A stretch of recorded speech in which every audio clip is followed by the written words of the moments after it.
Apa dalil kita tidak boleh mengadakan acara tahlilan? Kebalik, Bu. Kebalik. Ayo tolong dibalik pertanyaannya yang benar. Nah, tolong yang nanya, ayo dibalik. Nanyanya gimana mestinya? Iya. Mana dalil tahlilan itu ada dalam Islam? Gitu, jangan dibalik. Karena tahlilan, sholat, zikir, baca Al-Quran, puasa, tawaf, sa'i, azan, qomat, ini semua harus apa? Harus ada tuntunannya dari Nabi, ada contohnya dari Nabi sallallahu alaihi wasallam, ada perintah dari Nabi sallallahu alaihi wasallam. Kan ibadah. Hukum asal ibadah apa, masih ingat? Haram. Jadi ibadah itu hukum asalnya haram, tidak boleh kita lakukan kecuali ada contoh dari Nabi sallallahu alaihi wasallam, ada perintah dari Nabi alaihi salatu wasallam. Nah, mana perintah dari Nabi? Ketika Nabi masih hidup, ada yang mati enggak? Ketika Nabi masih hidup, ada yang meninggal enggak? Banyak sekali. Ya. Dari mulai Mus'ab bin Umair, Ja'far bin Abi Thalib, Zaid bin Harisah, Hamzah, Khadijah istri beliau, anak-anak beliau, semuanya meninggal ketika beliau masih hidup kecuali Fatimah. Adakah riwayat Nabi mentahlilkan mereka? Nabi mentahlilkan Khadijah lah, yang paling dekat kan istrinya.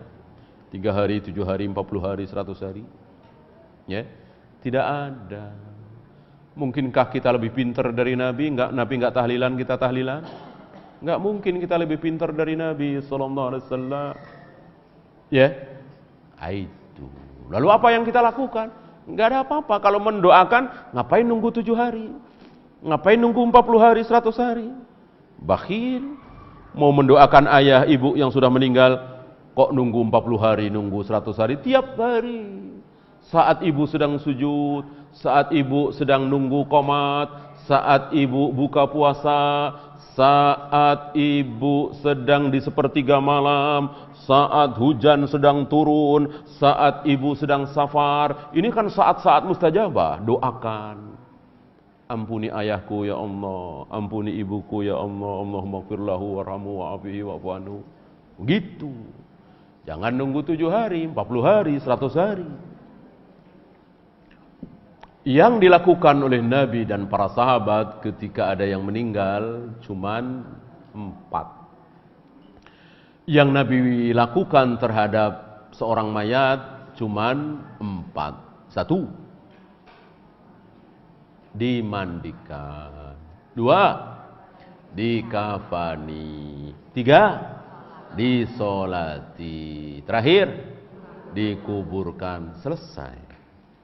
Jika ada yang memberikan tausiah di atas kubur selesai penguburan, boleh. Tidak ada juga nggak apa-apa. Setelah itu pulang, selesai.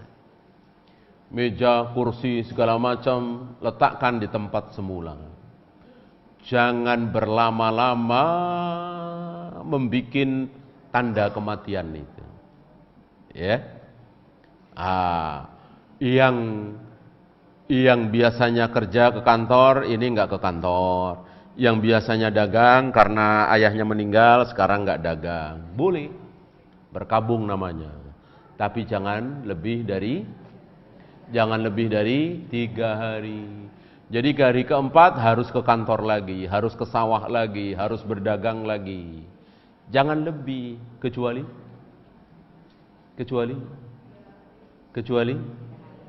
Hah? Iya 3 hari masa idah itu. Kecuali? Kecuali istri yang ditinggal mati oleh suami. Berapa lama? 4 asyurin wa asyra. Berapa? 4 bulan 10 hari. Maka selama 4 bulan 10 hari jangan keluar rumah. Jangan berdandan, jangan menerima lamaran, apalagi nikah. Ya. Dan yang laki-laki tidak boleh melamar kecuali dengan sindiran. Dengan sindiran boleh. Kalau suaminya sudah meninggal. Tapi kalau suaminya masih hidup, baru dicerai, masa iddah belum habis, nggak boleh. Sindiran juga nggak boleh. Ya, udah jelas. Saya tahu fulana sudah diceraikan oleh suaminya. Saya mau menikahi, tapi baru 3 minggu. Saya sindir-sindir. Ya, saya SMS janda itu, saya sindir-sindir, nggak boleh. Tapi kalau suaminya sudah meninggal, boleh saya sindir-sindir. Terus terang, mau kamu jadi istri saya, nggak boleh. Ini terus terang namanya. Sindir-sindir boleh. Asal suaminya sudah meninggal. Ya, sindiran lah. Banyak kan kesindir. Nanti kalau masa iddah habis, bilang-bilang abang ya. Nah, kira-kira begitulah ya. Itu kan agak sindiran ya. Itu bisa aja begitu kan. Nah, itu boleh, kalau sindiran boleh. Kalau suaminya sudah meninggal. Kalau suaminya masih hidup, sindiran pun tidak boleh. Nah, masih hak suaminya. Masih memberikan waktu itu untuk suami rujuk kembali. Wa bu'ulatuhunna ahaqqu biraddihinna. Suaminya yang paling berhak untuk kembali. Jadi orang lain tidak punya hak dulu. Yang paling punya hak adalah mantan suaminya.